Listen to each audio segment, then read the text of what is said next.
പുതിയ നിയമത്തിൽ നിന്നും ലൂക്കോസ് സുവിശേഷം 12-ാം അധ്യായം അതിൻ്റെ 32-ാമത്തെ വാക്യം. ലൂക്കോസ് 12:32. ചെറിയ ആട്ടിൻകൂട്ടമേ, ഭയപ്പെടരുത്, നിങ്ങളുടെ പിതാവ് രാജ്യം നിങ്ങൾക്ക് നൽകുവാൻ പ്രസാദിച്ചിരിക്കുന്നു. ഒരു വാക്യവും കൂടെ പഴയ നിയമത്തിൽ നിന്ന് ഞാൻ വായിച്ചു കേൾപ്പിക്കുവാൻ ആഗ്രഹിക്കുകയാണ്. ദിനവൃത്താന്തങ്ങളുടെ പുസ്തകം 1 ദിനവൃത്താന്തം 29-ാം അധ്യായം അതിൻ്റെ 12-ാമത്തെ വാക്യത്തിൻ്റെ ഏറ്റവും ഒടുവിലത്തെ വാചകം. 12-ാം വാക്യം മുഴുവനായിട്ടും വായിക്കാം. ധനവും ബഹുമാനവും നിങ്കിൽ നിന്ന് വരുന്നു, നീ സർവവും ഭരിക്കുന്നു, ശക്തിയും ബലവും നിന്റെ കയ്യിലിരിക്കുന്നു, സകലത്തെയും വലുതാക്കുന്നതും ശക്തീകരിക്കുന്നതും നിന്റെ പ്രവൃത്തി ആകുന്നു. ഞാൻ ഈ കഴിഞ്ഞ ദിവസങ്ങളിൽ ഒരുപാട് ഭാഗങ്ങൾ വായിക്കുകയും ധ്യാനിക്കുകയും ചെയ്തുകൊണ്ടിരുന്നപ്പോൾ എനിക്ക് ദൈവത്തിൻ്റെ ആത്മാവ് തന്ന ചില ചിന്തകളാണ് ഇന്ന് പങ്കുവയ്ക്കുന്നത്. ഇവിടെ 2 രാജ്യങ്ങളെക്കുറിച്ചുള്ള വാക്യങ്ങൾ നമ്മൾ വായിച്ചു. ഒന്ന്, പഴയ നിയമത്തിൽ ഇസ്രായേലിനോട് ബന്ധപ്പെട്ടാണ് മോശ പറയുന്ന ഒരു കാര്യമാണ്. അതായത്, ദൈവമായിരിക്കുന്ന യഹോവ നിങ്ങളുടെ മുമ്പിൽ നടക്കുന്നു, നിങ്ങൾക്ക് വേണ്ടി ആ ദൈവം യുദ്ധം ചെയ്യും, യുദ്ധം ചെയ്തു, യുദ്ധം ഇനിയും ചെയ്യും. പുതിയ നിയമത്തിൽ ദൈവസഭയെക്കുറിച്ച് പറഞ്ഞിരിക്കുന്നത് നമ്മൾ ഒരു യുദ്ധക്കളത്തിലാണ്, ക്രൈസ്തവരെല്ലാവരും പടയാളികളാണെന്ന് തിരുവെഴുത്തിൽ രേഖപ്പെടുത്തിയിട്ടുണ്ട്. നമ്മളൊരു യുദ്ധക്കളത്തിലാണ്. അങ്ങനെയുള്ളതായിരിക്കുന്ന തിരുസഭയോട് നമ്മുടെ കർത്താവ് തന്നെ പറഞ്ഞു, ചെറിയ കൂട്ടമേ, ഭയപ്പെടരുത്, പിതാവ് രാജ്യം തരുവാൻ പ്രസാദിച്ചിരിക്കുന്നു. പഴയ നിയമത്തിൽ ഇസ്രായേലിനൊരു രാജ്യം കൊടുത്തു, പുതിയ നിയമത്തിൽ നമുക്കും പിതാവ് രാജ്യം തരുവാൻ പ്രസാദിച്ചു. എന്നാൽ ദൈവസഭയ്ക്കുള്ള രാജ്യം എന്ന് പറയുന്നത് ദൈവരാജ്യത്തെക്കുറിച്ചുള്ളൊരു പരാമർശനമാണ്. ഈ ഭൂമിയിൽ എവിടെയെങ്കിലും കുറച്ച് വട്ടത്തിലുള്ള ഏതെങ്കിലും ഒരു ജിയോഗ്രാഫിക്കൽ ഒരു പൊസിഷനിൽ അല്ലെങ്കിൽ സിറ്റുവേഷനിലുള്ളതായിരിക്കുന്ന പ്രദേശമല്ല ദൈവരാജ്യം. അതിൻ്റെ സ്പിരിച്വൽ എക്സ്പീരിയൻസ് ഇന്ന് നമ്മുടെ ഹൃദയങ്ങളിൽ ദൈവം നൽകിയിരിക്കുകയാണ്. ദൈവരാജ്യം ഭക്ഷണവും പാനീയവുമല്ല, പരിശുദ്ധാത്മാവിൽ സന്തോഷവും സമാധാനവും അത്രേ. ആ ആത്മീയ അനുഭവം നമുക്ക് നൽകിയിരിക്കുകയാണ്. എന്നാൽ ദൈവരാജ്യത്തിൻ്റെ ആക്ഷരീകമായിരിക്കുന്ന സ്ഥാപനത്തിന് വേണ്ടി മശിഹ വേഗം വരുന്നത് നമുക്കറിയാം. ഇവിടെ ഞാൻ ഓർമ്മിപ്പിക്കാൻ ആഗ്രഹിക്കുന്നത്, ഇസ്രായേൽ ഒരു ചെറിയ രാജ്യം, വളരെ ചെറിയ രാജ്യം. നാം എല്ലാ മാധ്യമങ്ങളിലൂടെയും പത്രങ്ങളിലൂടെയും ഇപ്പം വായിച്ചുകൊണ്ടിരിക്കുകയാണ് ഇസ്രായേലിൻ്റെ യുദ്ധം. 2 വർഷത്തിലധികമായി ഗാസ കീഴടക്കുന്നതായിരിക്കുന്ന യുദ്ധത്തെക്കുറിച്ച് മുഴുവൻ മാധ്യമങ്ങളിലും, ലോകം മുഴുവനും വാർത്താ മാധ്യമങ്ങളിൽ ഇന്ന് പ്രത്യക്ഷപ്പെടുന്നത് ഇസ്രായേലാണ്, ഒരു കൊച്ചു രാജ്യം. ഈ രാജ്യത്തിനു വേണ്ടി ദൈവം യുദ്ധം ചെയ്യുന്നു. എന്നാൽ ആവർത്തന പുസ്തകം 1-ാം അധ്യായത്തിൻ്റെ 30-ാം വാക്യത്തിൽ ദൈവം അവിടെ യുദ്ധം ചെയ്യുന്നുവെന്ന് മോശ പറയുമ്പോൾ, നിങ്ങളുടെ മുമ്പിൽ ദൈവം നടക്കുന്നു, നിങ്ങൾ കാണുക, ദൈവം മിസ്രയീമിലും മരുഭൂമിയിലും ചെയ്തതുപോലെയൊക്കെയും നിങ്ങൾക്ക് വേണ്ടി യുദ്ധം ചെയ്യും. ദൈവം യുദ്ധം ചെയ്യുന്നത് എവിടെയൊക്കെയാണ്? ഇസ്രായേലിന് വേണ്ടി. അവർ മിസ്രയീമിലായിരുന്നു കഴിഞ്ഞപ്പോൾ അവർക്ക് വേണ്ടി യുദ്ധം ചെയ്തു. അവർ വേറൊരു വലിയ സാമ്രാജ്യത്തിൻ്റെ രാജ്യത്തിൻ്റെ കസ്റ്റഡിയിലാണ്. അവിടെ അവർക്ക് വേണ്ടി ദൈവം യുദ്ധം ചെയ്തു. എന്നാൽ ഈ ഇസ്രായേൽ തനിച്ച് മരുഭൂമിയിലായിരിക്കുമ്പോൾ, ആരുമില്ല, മരുഭൂമി, ഏകാന്തത, ശത്രുക്കൾ സ്വതവേ കാണാൻ പ്രയാസം, മറ്റാരുമില്ല, നമ്മൾ ഏകാന്തതയിലാണ്, ഭയപ്പെടേണ്ടതായിരിക്കുന്ന ഒരു സിറ്റുവേഷനിലല്ല. എന്നാൽ മരുഭൂമിയിലും നിങ്ങൾക്ക് വേണ്ടി യുദ്ധം ചെയ്യുന്ന ദൈവമായിരിക്കുന്ന യഹോവ, ഈ ചെറിയ രാജ്യത്തിനു വേണ്ടി യുദ്ധം ചെയ്യുന്ന യഹോവ. നമ്മുടെ കർത്താവ് ദൈവസഭയെക്കുറിച്ച് പറഞ്ഞു, ചെറിയ കൂട്ടം. ദൈവസഭ ഒരു ചെറിയ കൂട്ടമാണ്. ആ ചെറിയ കൂട്ടത്തിനു വേണ്ടി ദൈവം അത്ഭുതങ്ങളെ പ്രവർത്തിക്കും. അപ്പം ചെറിയ ഒരു രാജ്യം ഇസ്രായേൽ, വലിയ ഒരു രാജാവ് അവർക്ക് വേണ്ടി. അതുപോലെ തന്നെ ദൈവസഭ ചെറിയ ഒരു കൂട്ടമാണ്, എന്നാൽ വലിയ ഒരു ഇടയൻ, നമ്മുടെ സംരക്ഷകൻ, നമ്മുടെ പരിപാലകൻ. അത് നമ്മെ ധൈര്യപ്പെടുത്തേണ്ടതായിരിക്കുന്ന കാര്യങ്ങളാണ്, ചിന്തകളാണ്. അതുപോലെ തന്നെ നാം വായിക്കുന്നു, ഈ ചെറിയ രാജ്യത്തിന് വേണ്ടി ദൈവം ചെയ്യുന്ന അത്ഭുതകരമായിരിക്കുന്ന പ്രവൃത്തികൾ, ദൈവത്തിൻ്റെ അത്ഭുതകരമായിരിക്കുന്ന കാര്യങ്ങൾ. നമുക്കറിയാം, ഈ യുദ്ധത്തെക്കുറിച്ചൊക്കെ വളരെ വളരെ ചുരുങ്ങിയ ഈ സമയം കൊണ്ട് പെട്ടെന്നൊന്ന് പറഞ്ഞിട്ട് നമ്മുടെ ജീവിതത്തിൽ നമുക്ക് പ്രാക്ടിക്കലായിട്ട് ഈ കാര്യത്തിൽ എന്താണ് വിഷയം. പലരും ചിന്തിക്കുന്നത് ഈ പ്രവചന പഠനങ്ങളും ഈ വക കാര്യങ്ങളുമൊക്കെ നമ്മൾ പഠിക്കണം. ലോകം മുഴുവൻ ഇന്ന് ഏറ്റവും ഈസി ആയിട്ട് സുവിശേഷം പങ്കുവയ്ക്കുവാനുള്ള ഒരു നല്ല മാധ്യമമാണ് പ്രൊഫറ്റിക്കൽ സ്റ്റഡി, പ്രവചനപരമായ സ്റ്റഡി. കാരണം ദൈവം നമുക്ക് രേഖയാക്കി തന്നിരിക്കുന്ന 2600 വർഷങ്ങൾക്ക് മുമ്പ് ദൈവം രേഖയാക്കി തന്ന എസെക്കിയേൽ പ്രവചനം 35 മുതൽ 5 അധ്യായങ്ങളിൽ വളരെ വ്യക്തമായി എഴുതപ്പെട്ടിരിക്കുന്നത് ഇന്ന് നമ്മുടെ കണ്ണിന് മുമ്പിൽ, നമ്മുടെ പത്രങ്ങളിൽ, നമ്മുടെ റേഡിയോ മാധ്യമങ്ങളിൽ നമ്മൾ കേട്ടുകൊണ്ടിരിക്കുകയാണ്. അത് നമ്മൾ പെട്ടെന്ന് ഒന്ന് നോക്കും. അത് എല്ലാം രംഗത്തേക്ക് കൊണ്ടുവന്ന് ആൾക്കാരുടെ മുമ്പിൽ ജീവനുള്ള ദൈവം, ഇസ്രായേലിന് വേണ്ടി പ്രവർത്തിക്കുന്ന ദൈവം, ദൈവസഭയ്ക്ക് വേണ്ടി പ്രവർത്തിക്കുന്ന ദൈവത്തെക്കുറിച്ചും ആ ദൈവത്തിൻ്റെ മാറ്റമില്ലാത്ത സന്ദേശവും നാം ലോകത്തെ കേൾപ്പിക്കേണ്ടതാണ്. 2 രാജാക്കന്മാർ 6:8 മുതൽ 23 വരെയുള്ള വാക്യങ്ങളിൽ ഈ ചെറിയ കൊച്ചു രാജ്യത്തിന് വേണ്ടി ദൈവം ചെയ്ത ഒരു യുദ്ധത്തെക്കുറിച്ച് പറഞ്ഞിട്ടുണ്ട്. അത് വിചിത്രമായൊരു യുദ്ധമാണ്. അവിടെ ഈ ആരാം രാജാവ് ഇസ്രായേൽ രാജാവിനെതിരെ വന്നു. അവിടെ ഏലീശ ഉണ്ടായിരുന്നു. നമുക്കറിയാം ഏലീശ വാസ്തവത്തിൽ ദൈവത്തിൻ്റെ പ്രവാചകനായിട്ട് നിന്നയാളാണ്. എന്നാൽ ആരാം രാജാവ് പ്രവാചകനെതിരെ, പ്രവാചകൻ താമസിക്കുന്ന ഭവനത്തിന് ചുറ്റും ഒന്ന് പാളയം ഇറങ്ങിയിരിക്കുകയാണ്. ബാല്യക്കാരൻ വളരെയധികം ഭയപ്പെട്ടു. ഉടനെ ബാല്യക്കാരനോട് എലീശ പറയുന്നൊരു വാക്കുണ്ട്, ബാല്യക്കാര നീ പേടിക്കണ്ട. എന്നിട്ട് പറയുന്നൊരു വാചകമുണ്ട്, നമ്മോടുകൂടെ ഉള്ളവർ അവരോടുകൂടെ ഉള്ളവരെക്കാൾ അധികമാകുന്നു. അത് നമ്മുടെ ഹൃദയത്തിന് നമുക്ക് ധൈര്യം തരേണ്ട ഒരു കാര്യമാണ്. നമ്മോട് കൂടെ ഉള്ളവർ, അത് അവർക്ക് ആ പ്രത്യേക സിറ്റുവേഷനിൽ ബാല്യക്കാരനെ കാണത്തില്ല. ബാല്യക്കാരൻ്റെ മുമ്പിൽ ഏലീശ പ്രവാചകൻ മാത്രമേ ഉള്ളൂ, വേറെ ആരുമില്ല. ഈ പറഞ്ഞ ആരാം രാജാവും അവൻ്റെ സൈന്യവും വന്ന് ഇസ്രയേലിനെ അല്ലെങ്കിൽ ഇസ്രയേലിലെ പ്രവാചകനെ തകർത്ത് തരിപ്പണമാക്കാനായിട്ട് വന്നിരിക്കുകയാണ്. എന്നാൽ പ്രവാചകൻ അവരോട് പറയുന്നു, നമ്മോടുകൂടെ ഉള്ളവർ. മത്തായി സുവിശേഷത്തിൽ നമ്മുടെ കർത്താവ് പറയുന്നുണ്ട്, ഞാൻ എൻ്റെ സഭയെ പണിയും, പാതാള ഗോപുരങ്ങൾ അതിനെ ജയിക്കുകയില്ല. അപ്പോൾ സഭയ്ക്ക് യുദ്ധമുണ്ട്, സഭയ്ക്ക് പാതാള ഗോപുരങ്ങളുമായിട്ടുള്ള ഏറ്റുമുട്ടലുണ്ട്. അത് ഇന്നും തുടർന്നുകൊണ്ടിരിക്കുകയാണ്, ശക്തമായിട്ട് നമ്മുടെ ഇന്ത്യയിലും അത് തുടർന്നുകൊണ്ടിരിക്കുകയാണ്. എന്നാൽ നമ്മുടെ കർത്താവിൻ്റെ വാഗ്ദത്തം പാതാള ഗോപുരങ്ങൾ അതിനെ ജയിക്കുകയില്ല. കർത്താവിൻ്റെ വാഗ്ദത്തമുണ്ട്. മത്തായി 28:20 നാം വായിക്കുന്നുണ്ട്, ഞാനോ ലോകാവസാനത്തോളം എല്ലാ നാളും നിങ്ങളോട് കൂടെ ഉണ്ട്. അതിൻ്റെ ഒരു ഈസി ട്രാൻസ്ലേഷൻ എല്ലാ നാളും എന്നുള്ളതിൻ്റെ ഞാൻ ഇതിനു മുമ്പ് ഇവിടെ പറഞ്ഞിട്ടുണ്ടെന്നാണ് എൻ്റെ ഓർമ്മ. എല്ലാ നാളും നിങ്ങളോടുകൂടെ ഉണ്ട് എന്നുള്ളതിൻ്റെ ഒരു നല്ല translation, I am with you in all sorts of days. എല്ലാ തരത്തിലുള്ള ദിവസങ്ങളിലും ഞാൻ നിങ്ങളോടുകൂടെ ഉണ്ട്. കർത്താവിൻ്റെ ദിവ്യമായ സാന്നിധ്യം നമ്മോടുകൂടെ ഉണ്ട്. ഇവിടെ ആവർത്തന പുസ്തകം 1:30 നമ്മൾ വായിച്ചത്, ദൈവം നിങ്ങൾക്ക് വേണ്ടി യുദ്ധം ചെയ്യും, ദൈവം നമുക്ക് വേണ്ടി പ്രവർത്തിക്കും. നമ്മൾ വായിക്കുന്ന പല ഭാഗങ്ങളുണ്ട്. അതായത് ഈ 1 ശമൂവേൽ 13:19-20, 13:22 വാക്യങ്ങളൊക്കെ നമ്മൾ വായിച്ചാൽ അവിടെ വളരെ രസകരമായിരിക്കുന്ന ഒരു ശത്രുവിൻ്റെ തന്ത്രം നമ്മൾ വായിക്കുന്നുണ്ട്. അത് എന്താണെന്ന് ചോദിച്ചാൽ, അന്ന് ഇസ്രയേലിന് ആയുധമുണ്ടാക്കാനോ കൂർപ്പിക്കുവാനോ ഒരു കൊല്ലനും ഇസ്രായേലിൽ ഇല്ലാതാക്കിയ ഫെലിസ്ത്യരുടെ തന്ത്രം നാം അവിടെ വായിക്കുന്നുണ്ട്. ഇസ്രായേൽ പൂർണ്ണമായിട്ടും നിസ്സഹായരാണ്. അവർക്ക് ഒരു കൊല്ലനുമില്ല. അവരുടെ ആയുധങ്ങളൊന്ന് കൂർപ്പിക്കണമെങ്കിൽ, മൂർച്ചപ്പെടുത്തണമെങ്കിൽ അതിനാളില്ല. അതിൻ്റെ ഒരു തന്ത്രം ഇവര് ഇസ്രായേലിനെതിരെ പ്രയോഗിച്ചു. അതുകൊണ്ട് ഇസ്രായേലിയർക്ക് വാളും കുന്തവും ഉണ്ടായിരുന്നില്ല എന്ന് നമ്മൾ ആ ഭാഗത്ത് വായിക്കുന്നുണ്ട്. എന്നാൽ ദൈവം ഇസ്രായേലിന് വേണ്ടി അത്ഭുതങ്ങളെ പ്രവർത്തിച്ചു. ആവർത്തനം 1:21 വായിക്കുന്നത് പോലെ അവർ അധൈര്യപ്പെട്ടു, അവർ ഭയപ്പെട്ടു, എങ്കിലും ദൈവം അവർക്ക് വേണ്ടി പ്രവർത്തിച്ചു എന്നുള്ളത് നമ്മുടെ ആ ഭാഗത്ത് നമ്മൾ വായിക്കുന്നുണ്ട്. അത് വളരെ അത്ഭുതകരമായിരിക്കുന്ന ഒരു കാര്യമാണ്. വീണ്ടും നാം പല ഭാഗങ്ങൾ വായിക്കുകയും പഠിക്കുകയും ചെയ്യുമ്പോൾ നമുക്കിവിടെ നിന്നും ചിന്തിക്കാനായിട്ട് ധാരാളം, നമുക്ക് ക്രിസ്തീയ ജീവിതത്തിൽ ചിന്തിക്കാൻ വളരെയധികം കാര്യങ്ങൾ നമ്മുടെ മുമ്പിൽ ഉണ്ട്. അതായത് ആവർത്തനം 1:31 വേറൊരു ചിന്ത, ഈ യുദ്ധം ചെയ്യുമെന്നുള്ളതിലേക്ക് ഞാൻ പിന്നെ തിരിച്ചു വരാം. എന്നാൽ രണ്ടാമത്തെ ഒരു കാര്യം, ആവർത്തനം 1:31 എല്ലാ വഴികളിലും ദൈവം, അതിൻ്റെ 1-ാം അധ്യായം 31-ാമത്തെ തിരുവചനത്തിൽ നമ്മൾ വായിക്കുന്നത് എന്താണ് നോക്കുക.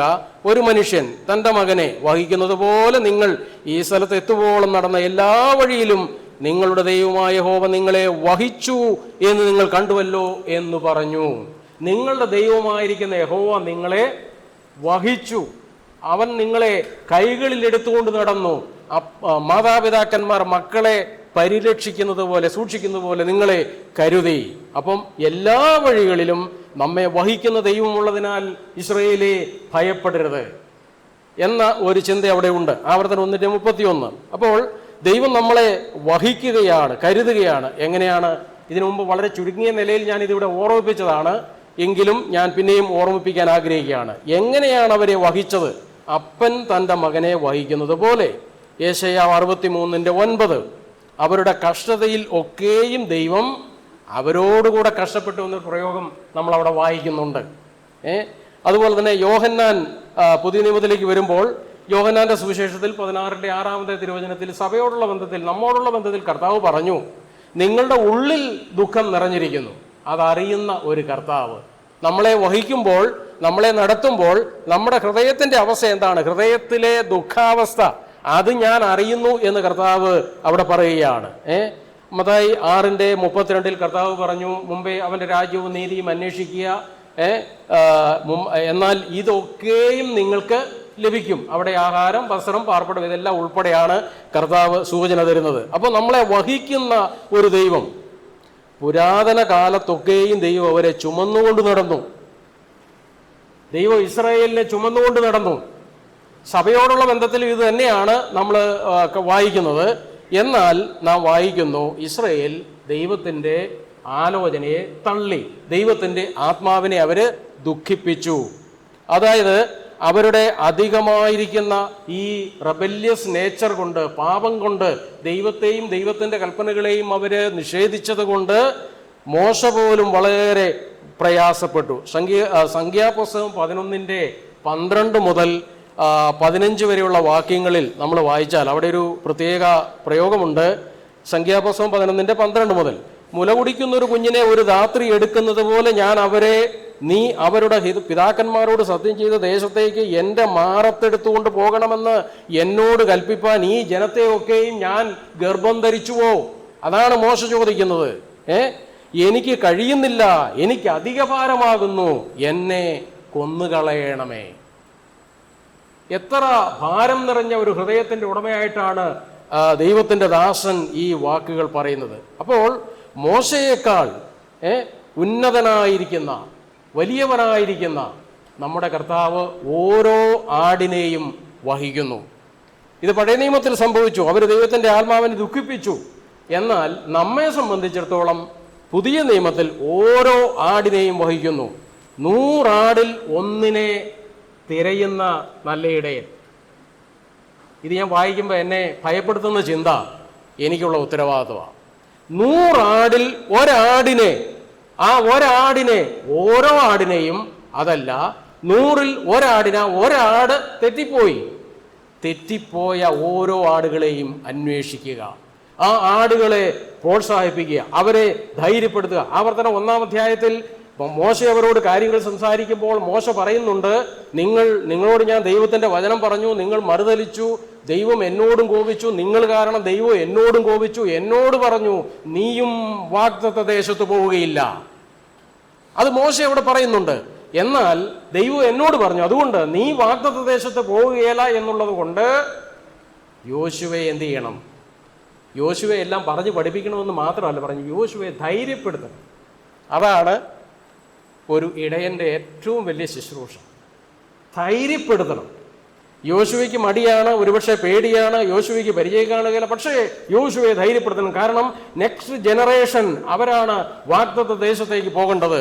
ദൈവം അവരോട് പറഞ്ഞു, നിങ്ങൾ ഒരിക്കലും അവിടെ കയറുകയില്ല, അവിടെ ചെല്ലുകയില്ലെന്ന് പ്രവചിച്ച നിങ്ങളുടെ പിള്ളേരുണ്ടല്ലോ, മക്കള്, അവര് വാഗ്ദത്ത ദേശത്ത് ചെല്ലും എന്ന് ദൈവം പറഞ്ഞു. അവര് ചെല്ലും. പ്രിയപ്പെട്ടവരെ, ധൈര്യപ്പെടുത്തുക. യോഹന്നാൻ 10:28-29 നമ്മൾ വായിക്കുന്നു. കർത്താവ് പറഞ്ഞു, ഞാൻ അവയ്ക്ക് നിത്യജീവൻ കൊടുക്കുന്നു, എൻ്റെ കയ്യിൽ നിന്നും പിടിച്ചു പറിക്കുവാൻ ആർക്കും ഒരു നാളും കഴിയുകയില്ല. Eternal salvation, eternal security of salvation ദൈവത്തിൻ്റെ കൈകളിലാണ്. ഏത് പ്രായം വരെ ദൈവം വഹിക്കും എന്ന് വാഗ്ദത്തം നമുക്ക് തന്നിട്ടുണ്ട്. ഏഷ്യ 46:4 വാക്യം.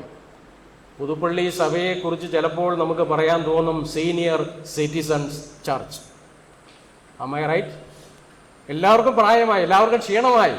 അപ്പോൾ വളരെയധികം പ്രായാധിക്യത്തിലേക്ക് നമ്മൾ കടന്നു വരുമ്പോൾ അവിടെ നമ്മളെ വഹിക്കുന്ന ദൈവം ഏതുവരെ നിങ്ങളെ വഹിക്കും? ഏശയ്യാ 46:4 നിങ്ങളുടെ വാർദ്ധക്യം വരെ ഞാൻ അനന്യൻ തന്നെ, നിങ്ങൾ നരയ്ക്കുവോളം ഞാൻ നിങ്ങളെ ചുമക്കും, ഞാൻ ചെയ്തിരിക്കുന്നു, ഞാൻ ചുമന്ന് വിടുവിക്കുകയും ചെയ്യും. ഇത് ദൈവത്തിൻ്റെ വാഗ്ദത്തമാണ്. വഹിക്കുന്ന ഈ ദൈവത്തെ അടുത്ത് അറിഞ്ഞ് വാസ്തവത്തിൽ ആശ്വസിക്കാതെ നമ്മൾ ഇരിക്കരുത്. ഈ ചുമന്ന് വിടുവിക്കുന്ന, എന്നെ വഹിക്കുന്ന, എന്നെ കരുതുന്ന ഈ ദൈവത്തെ നമുക്ക് അടുത്തറിയാനുള്ള ഭാഗ്യം ദൈവം നമുക്ക് നൽകുകയാണ്. ദൈവം ചെയ്ത 5 കാര്യങ്ങൾ ഹോശേയ പ്രവചനം 11 ആദ്യത്തെ 3 വാക്യങ്ങളിൽ രേഖപ്പെടുത്തിയിട്ടുണ്ട്. ഹോശേയ 11 ആദ്യത്തെ 3 വാക്യങ്ങൾ ദൈവം ചെയ്ത 5 കാര്യങ്ങൾ. 1, ഇസ്രായേൽ ബാലനായിരുന്നപ്പോൾ ഞാൻ അവനെ സ്നേഹിച്ചു. എത്ര ആശ്വാസകരമായ ഒരു വചനമാണത്. നമ്മോടുള്ള ബന്ധത്തിലും ഇത് ശരിയാ കേട്ടോ. ഇസ്രായേലിനോടുള്ള ബന്ധത്തിൽ പറയുന്നുണ്ടെങ്കിലും നമ്മോടുള്ള ബന്ധത്തിലും പുതിയ നിയമത്തിൽ അത് പറഞ്ഞിട്ടുണ്ട്. ഞാൻ അതെല്ലാം എടുത്ത് ഇപ്പോൾ വായിക്കാൻ ആഗ്രഹിക്കുന്നില്ല. 2, ഞാൻ എൻ്റെ മകനെ വിളിച്ചു. God's call. എബ്രായ ലേഖകന്റെ ഭാഷയിൽ പറഞ്ഞാൽ സ്വർഗീയ വിളിക്ക് ഓഹരിക്കാരായുള്ളവരെ, ഞാൻ മിസ്രയീമിൽ നിന്നും എൻ്റെ മകനെ വിളിച്ചു. 3, ഞാൻ എഫ്രയീമിനെ നടക്കാൻ ശീലിപ്പിച്ചു. I have given them best training. നടക്കാൻ ശീലിപ്പിച്ചു. 4, അവരെ എൻ്റെ ഭുജങ്ങളിലെടുത്തു. ഇസ്രായേലിനുള്ള ബന്ധത്തിൽ ദൈവം പറയുകയാണ്. 5-മത്തെ കാര്യം, ഞാൻ അവരെ സൗഖ്യമാക്കി. I have healed them. I sent them healing. അപ്പോൾ ഈ കാര്യങ്ങളെല്ലാം ദൈവം ഇസ്രായേലിന് വേണ്ടി ചെയ്തു. അത്ര അത്ഭുതകരമായ കാര്യങ്ങളാണ്. ഈ 5 കാര്യങ്ങൾ ദൈവം ഇസ്രായേലിന് വേണ്ടി ചെയ്തു. അവരെ ദൈവം അതിശയകരമായിട്ട് സ്നേഹിച്ചു. അവരെ മിസ്രയീമിൽ നിന്ന് വിളിച്ചു. അവരെ നടക്കാൻ ശീലിപ്പിച്ചു. അവരെ തൻ്റെ ഭുജങ്ങളിൽ എടുത്തു. ദൈവം അവരെ സൗഖ്യമാക്കി. അവരോ, വാട്ട് വാസ് ദയർ റെസ്പോൺസ്? അവരുടെ പ്രതികരണം എന്തായിരുന്നു? അവർ പ്രതികരിച്ചപ്പോൾ വിളിക്കും തോറും വിട്ടകന്നു പോയി, വിഗ്രഹങ്ങൾക്ക് ബലി കഴിച്ചു. ദൈവം സൗഖ്യമാക്കിയത് അവരറിഞ്ഞില്ല. അതിനേക്കാൾ വലിയ ഒരു ദുഃഖാവസ്ഥ നമ്മുടെ ജീവിതത്തിൽ ഉണ്ടാകാനായിട്ടില്ല. അതായത് ദൈവത്തിൻ്റെ സൗഖ്യമാക്കൽ, ദൈവത്തിൻ്റെ വിളി, ദൈവത്തിൻ്റെ അനുഗ്രഹങ്ങൾ അറിഞ്ഞില്ല. നിങ്ങൾ അറിയാതിരിക്കരുത് എന്ന് പൗലോസ് പുതിയ നിയമത്തിലെ പല ലേഖനങ്ങളിലും എഴുതിയിട്ടുണ്ട്. പ്രത്യേകിച്ച് കൊരിന്ത്യ ലേഖനത്തിൽ പഴയ നിയമത്തിലെ ഈ ഇസ്രായേലുകാരുടെ മറുതലിപ്പിനെ കുറിച്ച് എടുത്ത് ഉദ്ധരിച്ചുകൊണ്ട് പൗലോസ്ലീഹ പറയുന്നുണ്ട്, നിങ്ങൾക്ക് അങ്ങനെ പറ്റരുത്, അങ്ങനെ സംഭവിക്കരുത്. അപ്പം ഇത് നമുക്കുള്ളൊരു വാണിംഗ് ആണ്. എന്നാൽ അവരിങ്ങനെ ദൈവത്തിൽ നിന്നും അകന്നുപോയി. പുതിയ നിയമത്തിലേക്ക് വരുമ്പോൾ ദൈവസഭയോടുള്ള ബന്ധത്തിൽ ഒരു സഭയ്ക്ക് വെളിപ്പാട് ദിവസം 3:17 റെവലേഷൻ 3:17 ലവോദിക്കിയ സഭയോട് കർത്താവ് പറയുകയാണ്, അന്ന് അവർ വളരെ പിന്മാറ്റത്തിലേക്ക് പോയി, ഉറക്കത്തിലേക്ക് പോയി, ക്ഷീണത്തിലേക്ക് പോയി.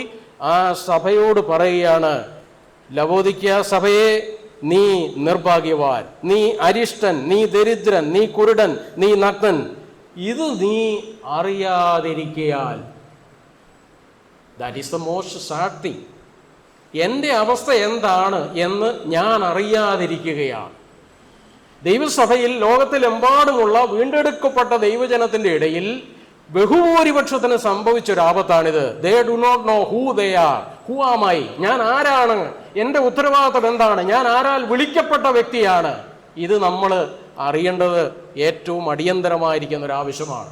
അമേരിക്കയിൽ വെടിയേറ്റ് മരിച്ചതായിരിക്കുന്ന ചാർലി കിർക്കിന്റെ ആ ഒരു മാർട്ടിഡം, അദ്ദേഹത്തിന്റെ രക്തസാക്ഷിത്വം അദ്ദേഹം പറഞ്ഞു. അദ്ദേഹത്തിന് നേരത്തെ അറിയാമായിരുന്നു വെല്ലുവിളികളുണ്ട്. ലക്ഷക്കണക്കിന് യൂണിവേഴ്സിറ്റി കുട്ടികളുടെ മുമ്പിൽ അടിസ്ഥാന ദൈവവചനത്തിലെ സത്യങ്ങളും സുവിശേഷങ്ങളിലും അദ്ദേഹം വളരെ തന്മയത്വത്തോടുകൂടെ ആത്മനിർവോടുകൂടെ പങ്കുവെച്ച ഒരു മഹാ മിഷണറി തന്നെയായിരുന്നു. എന്നാൽ അദ്ദേഹത്തിന് നേരെ വെടിയുണ്ട ഉതിർത്തു. അദ്ദേഹം ഈ ലോകത്തോട് യാത്ര പറഞ്ഞു.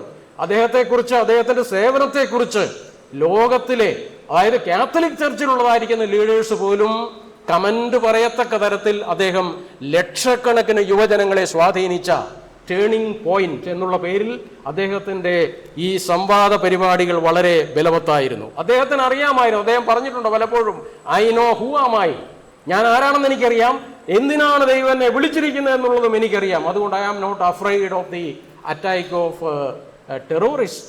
അദ്ദേഹം വളരെ വ്യക്തമായിട്ട് അത് പറഞ്ഞിരുന്നു. അദ്ദേഹം കർത്താവിന് വേണ്ടി ജീവിച്ചു, കർത്താവിന് വേണ്ടി അസ്തമിച്ചു. അപ്പോൾ ഈ കാര്യം ലവോദിക്ക സഭയോട് പറഞ്ഞിട്ട് കർത്താവരോട് പറയുകയാണ്, നിങ്ങൾക്കിത് അറിയാതിരിക്കുകയാണ്. എന്ത്? നിർഭാഗ്യവാനാണ്, അരിഷ്ടനാണ്, ദരിദ്രനാണ്, അതുപോലെ തന്നെ കുരുടനാണ്, നഗ്നനാണ്. ഇത് അറിയാതിരിക്കാൻ ആത്മീയ സമ്പത്തിനുള്ളത് എന്നോട് വിലയ്ക്ക് വാങ്ങുവാൻ ഞാൻ നിങ്ങൾക്ക് ബുദ്ധി പറയുന്നു. കർത്താവ് എന്നോട്, കർത്താവ് എൻ്റെ സഭയോട്, കർത്താവ് ലോകത്തിലുള്ള ഓരോ സഭയോടും ഇന്ന് ഇത് പറയുന്നുണ്ടോ? ഉണ്ടെങ്കിൽ നമുക്കതിന് ചെവി കൊടുക്കുകയും അതിന് പരിഹാരം വരുത്തുകയും ചെയ്യുവാനായിട്ട് ആവശ്യമുണ്ട്. വിലയ്ക്ക് വാങ്ങുവാൻ ഞാൻ നിന്നോട് ബുദ്ധി പറയുന്നു എന്നാണ് ദൈവത്തിൻ്റെ വചനം, കർത്താവിൻ്റെ വചനം. ബുദ്ധി പറയുന്നു. വലിയ ബുദ്ധിയുടെ പ്രയോഗമൊന്നും ആവശ്യമില്ല. മാനസാന്തരത്തിലേക്ക് മടങ്ങി വരികയും ദൈവത്തിൻ്റെ കാര്യപരിപാടിയിലേക്ക് തിരിച്ചു വരികയും ചെയ്യുക എന്നുള്ളതാണ് നമുക്ക് ആത്മീയ സന്തോഷവും ഉണർവും ഉണ്ടാകുവാനുള്ള കാരണം. സങ്കീർത്തനം 2:10 പറയുന്നുണ്ട്, രാജാക്കന്മാരെ ബുദ്ധി പഠിക്കുവിൻ.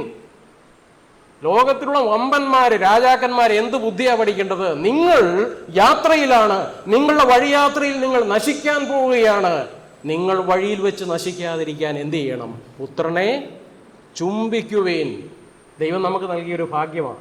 നമ്മുടെ ജീവിതയാത്രയിൽ ഈ പുത്രൻ തമ്പുരാനെ സ്വീകരിക്കുവാൻ, ചുംബിക്കുവാൻ, ആശ്ലേഷിക്കുവാൻ നമുക്ക് ഭാഗ്യം ലഭിച്ചു എന്നുള്ളത് എത്രയോ വലിയ ഭാഗ്യകരമായിരിക്കുന്ന ഒരു കാര്യമാണ് എന്നുള്ളത് ഓർത്ത് നമുക്ക് ദൈവത്തെ മഹത്വപ്പെടുത്താം. അതുപോലെ ഈ നിലയിലുള്ളതായിരിക്കുന്ന ധാരാളം കാര്യങ്ങൾ ദൈവം നമ്മോട് ഓർമ്മിപ്പിക്കുന്നുണ്ട്.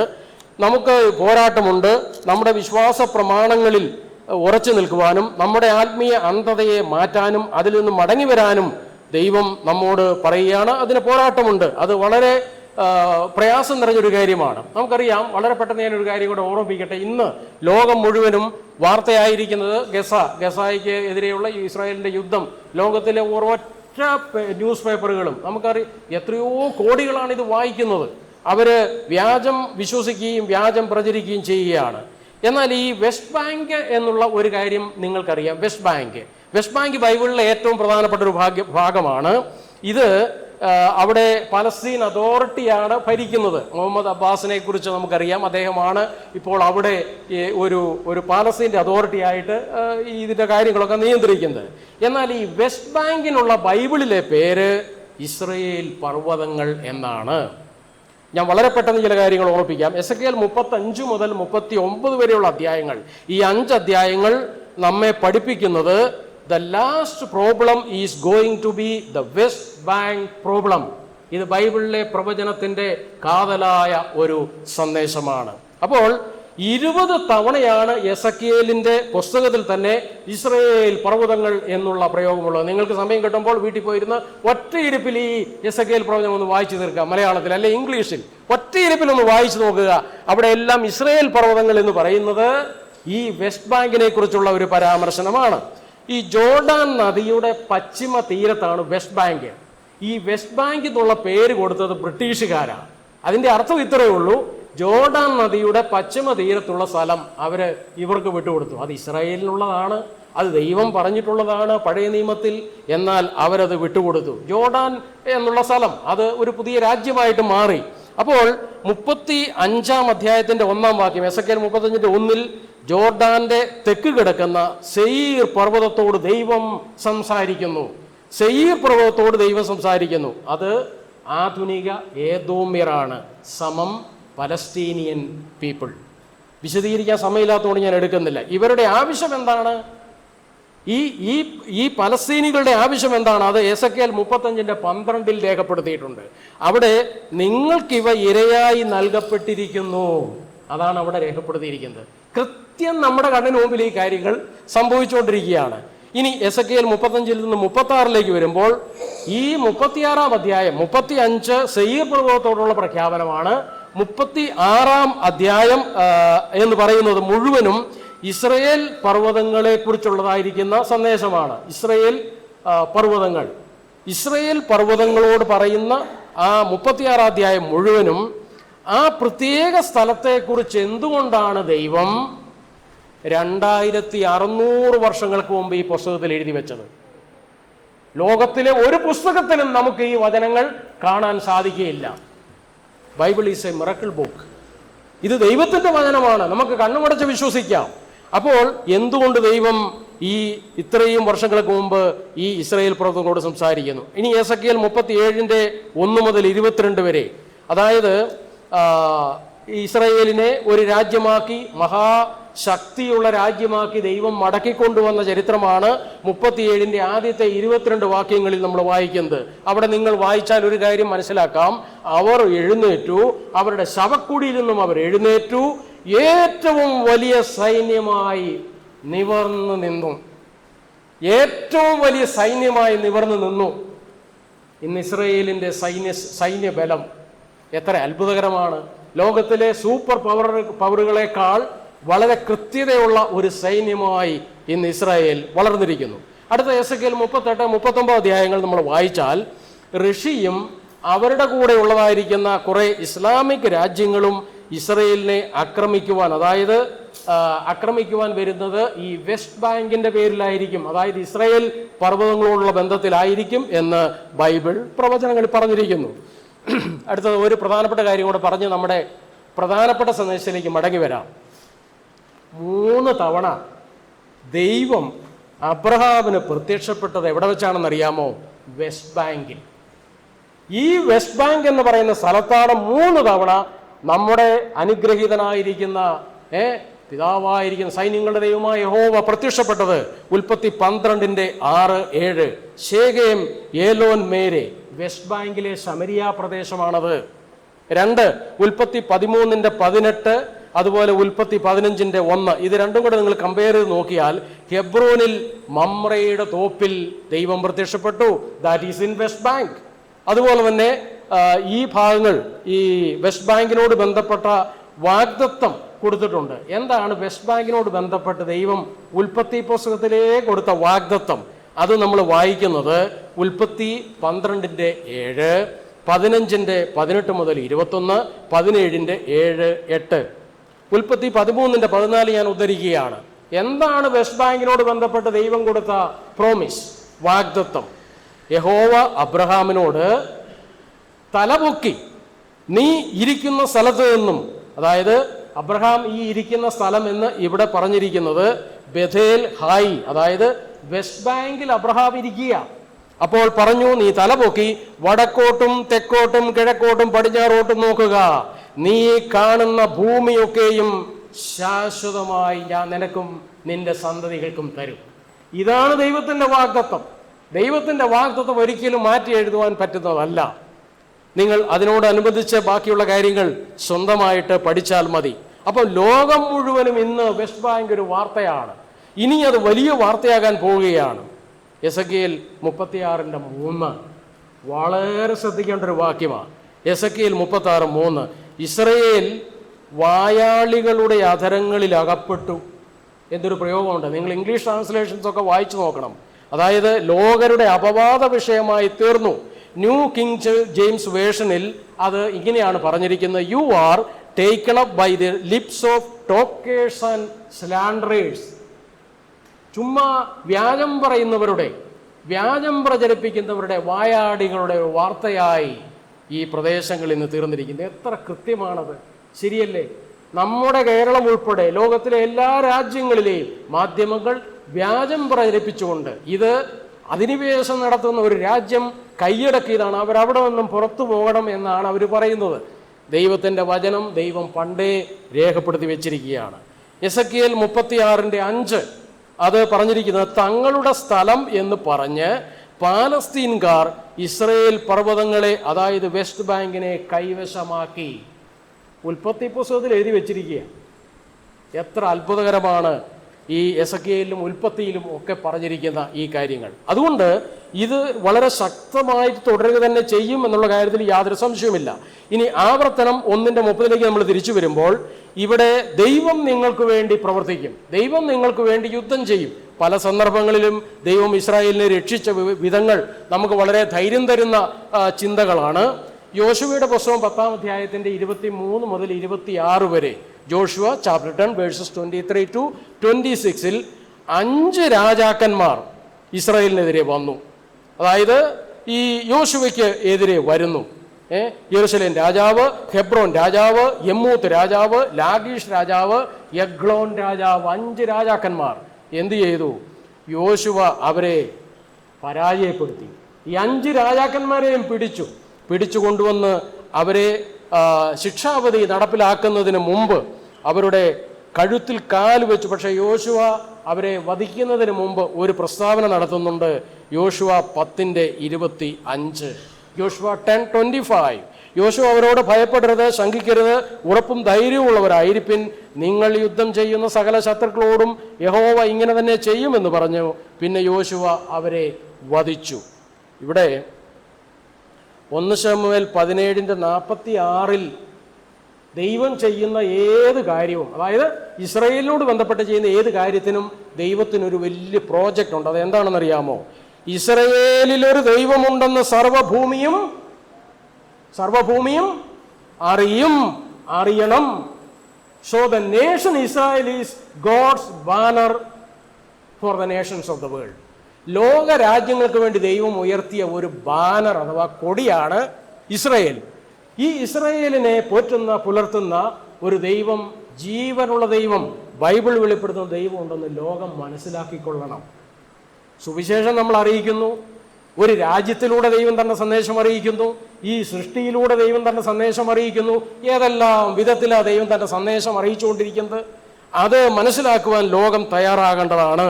1 ശമൂവേൽ 17:26 ജീവനുള്ള ദൈവത്തിൻ്റെ ആ രാഷ്ട്രത്തിൻ്റെ സൈന്യത്തിന് ബൈബിൾ കൊടുക്കുന്ന ഒരു പ്രത്യേക പേരുണ്ട്. ലോകത്തിലെ ഒരു രാജ്യത്തിൻ്റെ സൈന്യത്തിനും അമേരിക്കൻ സൈന്യത്തിനും ഇല്ലാത്ത ഒരു പേര് ഇസ്രായേലിലെ സൈന്യത്തിനുണ്ട്. അത് 1 ശമൂവേൽ 17:26 നമ്മൾ വായിക്കുന്നു. എന്താണ് ആ പേര്? ജീവനുള്ള ദൈവത്തിൻ്റെ സേന. ജീവനുള്ള ദൈവത്തിൻ്റെ സേന. അത് നമ്മളെ ചിന്തിപ്പിക്കേണ്ട ഒരു കാര്യം തന്നെയാണ്. അപ്പോൾ ഈ യുദ്ധങ്ങളിലെല്ലാം ജീവനുള്ളൊരു ദൈവമുണ്ടെന്നും ആ ജീവനുള്ള ദൈവത്തിൻ്റെ ഇടപെടൽ ഇസ്രായേലിനോട് ബന്ധപ്പെട്ട് ഇസ്രായേൽ തോന്നിവാസം കാണിച്ചപ്പോഴെല്ലാം അവരെ ലോകത്തിലെ മറ്റ് രാജ്യങ്ങളെക്കാൾ ഗൗരവതരമായി ദൈവം ശിക്ഷിച്ചിട്ടുണ്ട്. അത് ആൾക്കാർ മനസ്സിലാക്കുന്നില്ല. ഞാൻ നിന്നെ ശിക്ഷിക്കും, ഞാൻ നിന്നെ പറിച്ചു കളഞ്ഞു. യഹൂദൻ അനുഭവിച്ചതുപോലുള്ള ശിക്ഷാവിധി വേറെ ആരാ അനുഭവിച്ചിട്ടുള്ളത്? അതുകൊണ്ട് ദൈവം ഒരിക്കലും പക്ഷപാതം പിടിക്കുന്ന ഒരാളല്ല. ദൈവം ഒരിക്കലും പാർഷ്യലായിട്ട് ആരെയും സപ്പോർട്ട് ചെയ്യുന്നയാളല്ല. ഇസ്രായേലിൻ്റെ പാപത്തിന് ഇസ്രായേലിനെ ശിക്ഷിക്കും, എല്ലാ പാപത്തിന്, ദൈവസഭയുടെ പാപത്തിന് നമ്മെ ശിക്ഷിക്കും. നമ്മൾ വളരെ ഭയത്തോടുകൂടെ ഈ കാര്യങ്ങൾ ഓർക്കേണ്ടത് ഏറ്റവും ആവശ്യമാണ്. ഇനി ദൈവം ചെയ്യുന്ന ഒരു കാര്യം, ഞാൻ ആദ്യം വായിച്ച 3 വാക്യങ്ങളിൽ ദൈവം ചെയ്യുന്ന ഒരു കാര്യം, ദൈവം അല്പം കൊണ്ടും അധികം കൊണ്ടും ദൈവത്തിന് പ്രവർത്തിക്കുവാനായിട്ട് കഴിയും. ഇത് ഈ ഭാഗങ്ങളിൽ ആദ്യം നമ്മൾ വായിച്ച ഭാഗത്തൊക്കെ നമ്മൾ വായിക്കുന്നുണ്ട്. ദൈവം അധികം കൊണ്ടും അല്പം കൊണ്ടും പ്രവർത്തിക്കുവാൻ കഴിവുള്ള ആളാണ്. അത് മാത്രമല്ല, ദൈവം ഇങ്ങനെ പ്രവർത്തിക്കുമ്പോൾ ദൈവത്തിൻ്റെ പ്രവൃത്തിക്ക് ഒരു പരിമിതി നമ്മുടെ ഭാഗത്തു നിന്നുള്ളതായിരിക്കുന്ന ചിന്തകൾക്കോ നമ്മുടെ പരിമിതമായ ചിന്തകൾക്കൊന്നും ബാധകമല്ല. ഇവിടെ ഇരിക്കുന്ന ചെറുപ്പക്കാർക്കും കുട്ടികൾക്കും പ്രായമുള്ളവർക്കും പ്രേക്ഷിതർക്കും ഏത് ശുശ്രൂഷയിൽ ഏർപ്പെടുന്നവർക്കും ധൈര്യം തരുന്ന ഒരു കാര്യം ഇതാണ്: ദൈവം അധികം കൊണ്ടും അല്പം കൊണ്ടും പ്രവർത്തിക്കും. അതുകൊണ്ടാണ് 1 ദിനവൃത്താന്തം ഏറ്റവും ഒടുവിലത്തെ അധ്യായത്തിൽ നമ്മളൊരു വാക്യം വായിക്കുമ്പോൾ അവിടെ രാജാവ് ദാവീദ് പറയുന്നുണ്ട്, ദൈവമേ, നിന്റെ ജോലി ഞാൻ മനസ്സിലാക്കുന്നു. സകലത്തെയും ശക്തീകരിക്കുന്നതും സകലത്തെയും വലുതാക്കുന്നതും ദൈവത്തിൻ്റെ ഉദ്യോഗമാണ്. അത് എൻ്റെ ജോലിയല്ല. ഞാൻ ഒന്നിനും കൊള്ളാത്ത ആളാണ്, എന്നെ കൊണ്ട് ഒന്നിനും പറ്റുകയല്ല കേട്ടോ, ഞാൻ വെറും ഒരു പ്രവർത്തനരഹിതനായ ഒരു വ്യക്തിയാണ്, എനിക്ക് ഇന്ന കഴിവില്ല എന്ന് നമ്മൾ പലപ്പോഴും എക്സ്ക്യൂസ് പറയാറുണ്ട്. ബൈബിളിലുടനീളം ദൈവം ഉപയോഗിച്ചിട്ടുള്ള എല്ലാവരും എക്സ്ക്യൂസ് പറഞ്ഞിട്ടുണ്ട്. എക്സ്ക്യൂസ് പറയുന്നതിനകത്ത് കുഴപ്പമില്ല, പക്ഷെ അതിൽ തുടരരുത്. ദൈവത്തിന് നമ്മെ ആവശ്യം ഉണ്ട്. ദൈവം അധികം കൊണ്ടും അല്പം കൊണ്ടും പ്രവർത്തിക്കുവാൻ കഴിവുള്ള ആളാണ്. ഇനി പറയുന്നതാണ് ഇതിൻ്റെ പ്രാക്ടിക്കൽ ആപ്ലിക്കേഷൻ. അതാണ് നമ്മുടെ സന്ദേശത്തിൻ്റെ ഏറ്റവും പ്രധാനപ്പെട്ട കാര്യവും. ലോകത്ത് നടക്കുന്ന യുദ്ധങ്ങൾ, ഇസ്രായേലിനെ കുറിച്ചുള്ള ഇതിൽ നിന്നെല്ലാം നമുക്ക് പാഠം പഠിക്കാം. എന്നാൽ അധികം കൊണ്ടും അല്പം കൊണ്ടും ദൈവം പ്രവർത്തിക്കും. ഉദാഹരണം, 5 അപ്പവും 2 മീനും അല്ലേ? ഒരു ചെറിയ കൊച്ചിൻ്റെ കയ്യിലിരുന്ന കർത്താവിൻ്റെ മീറ്റിങ്ങിന് പോയ സമയത്ത് അവിടെയുള്ളവർക്കൊക്കെ വിശന്നു. അപ്പോൾ ആ കൊച്ചിൻ്റെ കയ്യിലുണ്ടായിരുന്ന 5 അപ്പവും 2 മീനും എന്ത് ചെയ്തു? അത് കർത്താവിൻ്റെ കൈകളിലോട്ട് കൊടുത്തു. കർത്താവിൻ്റെ കൈകളിൽ കൊടുത്തു കഴിഞ്ഞപ്പോൾ അത് ആയിരങ്ങൾക്ക് തൃപ്തി വരുത്തുവാനിടയായി തീർന്നു. മർക്കോസ് 14, യോഹന്നാൻ 12 ആ വാക്യങ്ങളിൽ മറിയ വിലയേറിയ സ്വച്ഛജട മാംസി തൈലം. 5 2 മീനിനും വലിയ വിലയൊന്നുമില്ല. പക്ഷേ മറിയ കൊടുത്തത് വിലയേറിയ സ്വച്ഛജട മാംസി തൈലം.